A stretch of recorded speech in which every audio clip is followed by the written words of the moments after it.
Hello friends, welcome back to my channel. ನಿನ್ನೆ ನಮ್ಮ ಮನೆ ಓನರ್ ಮನೆಯಲ್ಲಿ ಗಣಹೋಮ ಮತ್ತು ಸತ್ಯನಾರಾಯಣ ಪೂಜೆ. ದೇವತಾಭ್ಯೋ ನಮಃ.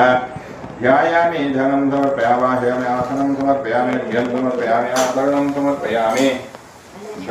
ಬೆಳಗ್ಗೆ ಗಣೇಶಾನಂ ಅಗ್ನಿಂ ಪ್ರಜ್ವಲಿತಂ ವಂದೇ ಮಹೇ ಲಾಲಿಲಾಯ ಧೀಮಹಿ ತನ್ನೋ ಭನ್ಯ ಪ್ರಚೋದಯಾತ್ ಪ್ರಕೃಷೇಗಾತ್ ಈ ಕಂದರ್ಷಯಾಮಿ.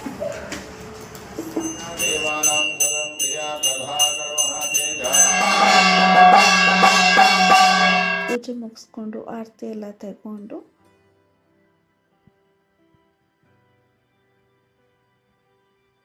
ಅಕ್ಷಯ ಪುಣ್ಯಲೋಕನ ದೇವರು ಪ್ರಾಪ್ತಿ ಮಂತು ಕೊಡ್ದು 5,000 ನಂಕ ಅನುಗ್ರಹ ಮಂಕುನ ಶಕ್ತಿಯನ್ನು ಕೊಡ್ದು ನಮಸ್ತೆಯಾಮಿ.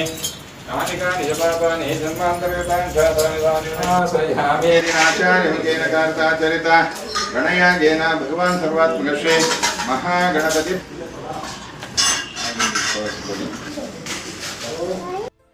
ತೀರ್ಥ ಪ್ರಸಾದ ತೆಗೊಂಡು ಮನೆಗೆ ಹೋದೆ.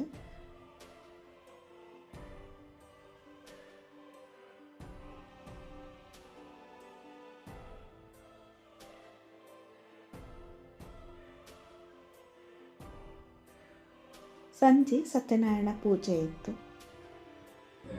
ದೇವರನ್ನ ಕೈತಲುತ್ತದ ಸಾಧ್ಯತೆ ಅಂಚೆನೆ ದೇವರನ್ನ ಆ ಸಾನ್ನಿಧ್ಯ ಸಾಮರ್ಥ್ಯ ಮಾತಾಡ್ಕೊಂಡು ಅವರ ತಪಸ್ ಮಾಡಿದಾಗ ಅಕಲೆಗಳನ್ನು ಸಂಶಯ ಬರ್ತದೆ. ನಾನು ಹೇಳ್ದ ಜಾಸ್ತಿ ಏನು ಕ್ಯಾಪ್ಚರ್ ಮಾಡೋಕ್ಕಾಗಿಲ್ಲ, ಬಿಕಾಸ್ ನನಗೆ ಡ್ಯೂಟಿ ಬೇರೆ ಇತ್ತು.